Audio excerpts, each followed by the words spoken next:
Hello, you wonderful people, and welcome to another episode of Untitled Reviews. This being a show it's about TV shows that are dramas. For today's episode, I'm going to talk about The Bear, Season 1, Episode 5. A lot of really interesting things went down in this episode, so let's break it down. First and foremost, this is one of those episodes like when it rains, it pours type of situation, because obviously they're trying to get on top of everything. I do like who's the first ones in. It's like, obviously, Carmen was already there, and then Sydney shows up, and Marcus might have already been there working on stuff too, but sadly the toilet explodes, so it's like, cool, we got to deal with that situation, get Fact taking care of that, we got to like make sure we get the food prep, we got a couple hours to kind of get it in, because they were also planning on changing up the menu with something they had to work on, because like at nighttime like stuff is killing them, so it's like, right, if we don't turn that around, that's going to be a lost leader. We need to kind of get on top of that.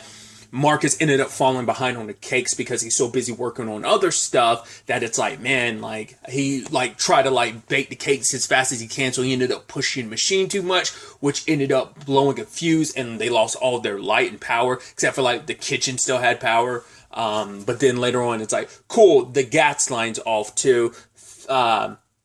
Fact said like, hey, I have a Connect, which later on he's like, oh, I don't have a Connect. I'm assuming that means like, not like, oh, I never said I had a Connect. Like, I don't know if he was trying to say that, but I took it as, I thought I had a Connect, but it turns out I actually don't have a Connect. It's going to run you about $5,500 to like get this all fixed. Like, especially like the freezer's messed up. They ended up having to take everything and dump it at Sugar and Pete's place, which I love. They didn't contact Sugar, they contact Pete, which pissed her off, because it's like, every time I'm trying to call you, you don't answer, and you don't call me back, but you're going to go to Pete. You're not going to Pete because you don't even want to talk to me because you know how pissed I'm going to be. He's like, yeah, but every time I try to talk to you, you kind of get mad at me. So, and she kind of throws it in his face of like, yeah, you're not the, I'm the one who also had a brother die too. And it's like, whoa, man, that's dark. Even Carmen's like, yo, Sugar, that was gnarly back there to kind of just throw that in my face out of nowhere like that.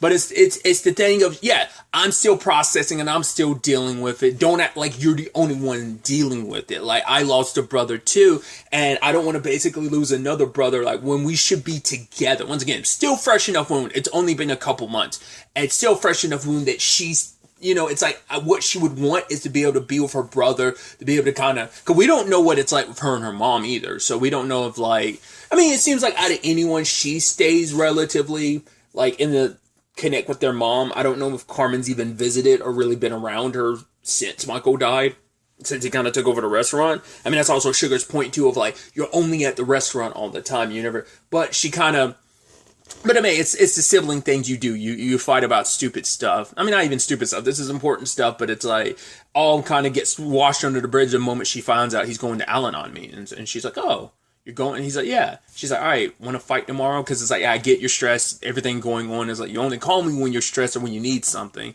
I don't want you taking advantage of Pete, which I love him being like, actually, I kind of like Pete now. I think after the last episode, it's like, nah, Pete's all right. He's turned out to be a decent, because also like Pete can be like very straight shooter, and he kind of was very, in a very Pete way, he was kind of very blunt with him about the whole Sugar thing, and I think that kind of put things in kind of perspective for Carmen about how he's handled things with Sugar, how he's kind of avoided being around her, and just, I don't know, because he's not the type to really want to talk about that type of stuff, so I don't know, it's I don't think they're completely screwed, like the whole like Sugar and Carmen of it all, but I think they're taking things a step at a time, like figuring it all out. I even love Richie trying to throw Pete under the bus. It's like, oh, of course you'd be a Cubs fan. He's like, and Pete's like, who wouldn't be like the Cubs? And it's like, but you don't even know the first baseman. And he says it, and then Richie just doesn't go, looks, almost like, huh. It's like, okay, I think even Richie's like coming around on Pete. I also,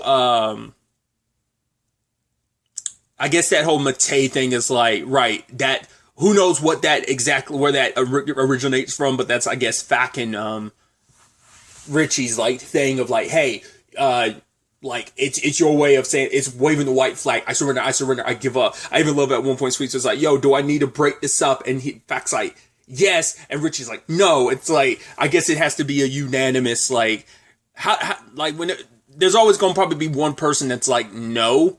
So like, how do you really handle that situation? Because he kept being like, yo, do I need to break this up? Yes, no.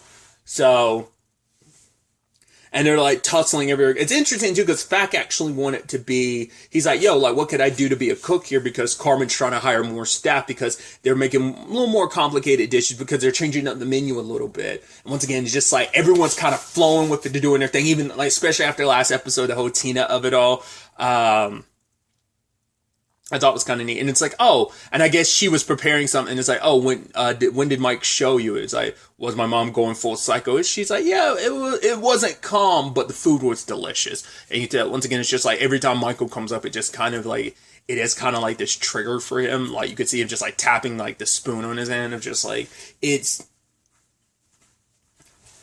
there's no escaping that, you know. It's like, even if it wasn't you constantly being in a place that constantly reminds you of your brother, just like, and these are all people who knew your brother too, so it's just a lot.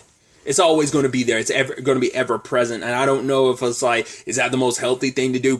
Probably not, but I'm not a psychologist. I don't know what the right way of handling. I mean, maybe being here is right for him, maybe not. I don't think it is, but once again, I'm not a psychologist. I don't know what would be the most mentally healthy thing. I would assume not being here or being around this, but it's like, yeah, it is what it is type of situation. So, but Fack and Richie like doing tussle, and obviously Fack got so pissed that he ratted Richie out, being like, yeah, he's selling drugs behind the alleyway. And it's like, wait, what? And this is the first time Carmen's hearing about it. But it turns out, like, even Richie's like, yeah, it wasn't even my idea. And it's like, wait, what? Yeah, it was Michael's. And it's like, damn, dude. He didn't expressly say it, but he's like, yeah, you can figure it out, cousin. And it's like, which I even love Pete trying to be like, hey, cousin. He's like, Richie's like, you're not my cousin. Pete's like, okay. And Carmen trying to make him feel better. It's like, it's okay. He's not my cousin either. Like I said, I don't think, like I said, it's a weird thing that it's their thing. And like I said, I don't know if Michael was a part of that or not. Because obviously Sugar sure as hell isn't. Because she does not like Richie. She's like, you know, I don't want him here. But like, I guess Pete doesn't know that. I guess he didn't know Richie and doesn't know Richie enough to know, like, oh, they're not blood cousins. He's just like he's a friend. And that's just, like I said, I don't know if that's a him and Michael thing as well, or is that just a Richie and Carmen thing. Either way, circling back, it's still kind of that, it is kind of that crappy thing for Carmen, like I brought up earlier, of just like everything happening, that the Michael of it all, where it's just like, there's so many pieces to it where it's like, maybe it's just like, right, I know my brother had his issues, but I didn't know him as well as I thought I did. The fact of the matter is, he was selling coke behind the alleyway, but Richie said, like, yo, that's how that was our side hustle. Like, how do you think we made it through COVID? By, like, you know, some very smart thinking outside of the box, in fact.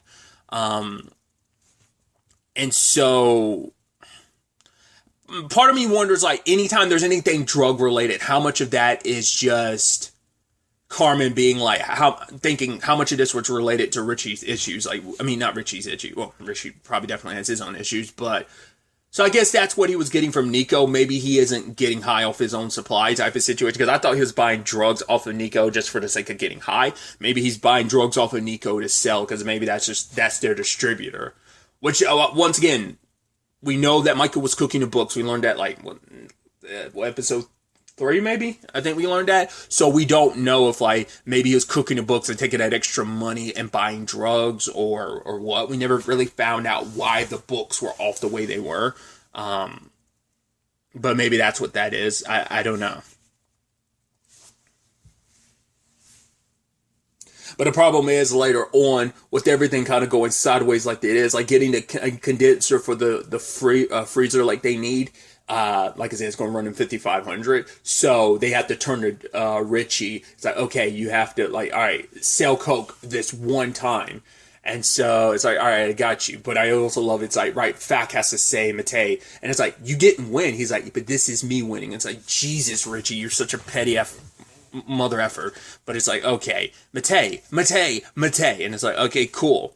So it all works out well, at that time, the power cuts back on. But I love that even before that, like, Sid was on top of this. She made sure kind of like a setup is like, okay, we got some of the stuff like that needs to stay in the freezer. We got it at Pete and Sugar. So we're going to like take everything. We're going to kind of have like an outside like thing going on of them preparing everything. So Sid was kind of a rock star in that moment. Marcus was kind of beating himself up because he blamed himself because it's like, because of me, like the power went out and stuff. Like I'm the one that blew the fuse, but Carmen trying to make him feel better. It's like, no, it's okay. He's like, I won't make a mistake again. But Carmen's like, yeah, you will. And that's okay because it's just like, and not because of you. It's just like shit just happens. He talks about like, yo, I like after I won like this wine and chef like award or whatever, like the night after or something like that, I like almost set like a frying pan fire or whatever, a fryer fire.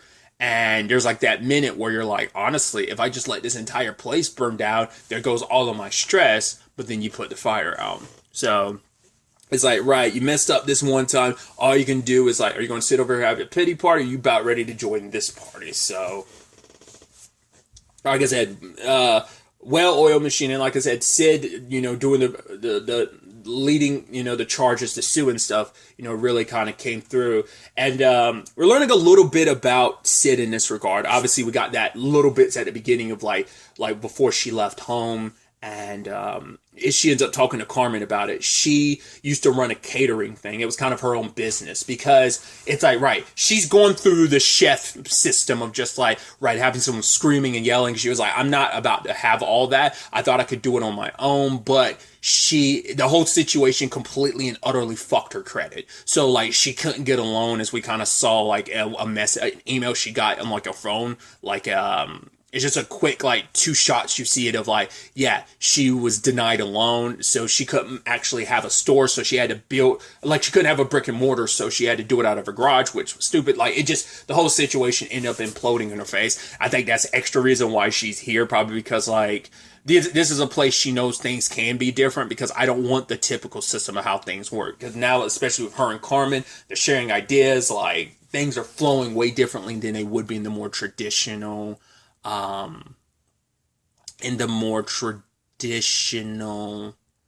route in this culinary world and stuff like that. So, but it does showcase that, Sid is who she is. She is a rock star in this, but also like she eats, breathes, and sleeps and stuff, kind of like Carmen does, where it's just like, right, we see her go home at the end of the day, lay down, go to sleep, but then wakes up in the middle of the night because she's like, all right, here's an idea for like something for the restaurant and stuff like that. It's just like her brain's always going. I guess it's just because, once again, it's because it's one of those big mistakes in life where it's like, I wish I'd done stuff differently, which I think Carmen, obviously, maybe, I don't know if it's 100% in the same field and vein in the culinary world, and maybe there's more so in his personal life, but everyone knows that thing of like, man, y'all, the hindsight's always 2020 of like, what had I done differently? Because I think for Sid, that's one of her biggest mistakes in life, because of just how it completely, like I said, wanting to do her own thing completely blew up in her face. Just because of all that. So, just thought that was kind of an interesting, like, little peek in getting us to know Sid a little bit more about her life prior to, showing up at beefs and stuff, But it's definitely going to be interesting to see where the next episode takes us with all of this. Richie made that whole point about, like, oh, he's not going to sell anymore. That is going to be this one time, like he was telling Carmen. It's not going to be. That's going to blow up in their faces big time, because I'm sure he's going to get caught dealing, and that's going to like cause issues for the restaurant. Now, whether that's going to be like a season finale situation, or whether that's going to happen a little sooner, because there's like 3 episodes left, so not unless it happens in 6 or 7. But I get the feeling like that could easily be a season 8 type of thing of like, yo, maybe somehow Carmen gets arrested as well as Richie, but it causes a whole problem for the restaurant. I don't know. We'll ultimately have to wait and see. But I just feel like that whole, like, oh, it's going to be one time. It's like, there's no way it's just going to be the one time, especially considering how beneficial it's been to this restaurant and how it's helped them when they've struggled. So Richie, being who he is, being, let's face it, the asshole that he is, that he's stubborn. And so we'll see how that plays out. But really, that's all I wanted to talk about. Until the next time we meet, be happy, be safe, live life to the fullest, and enjoy it. Good day, and goodbye.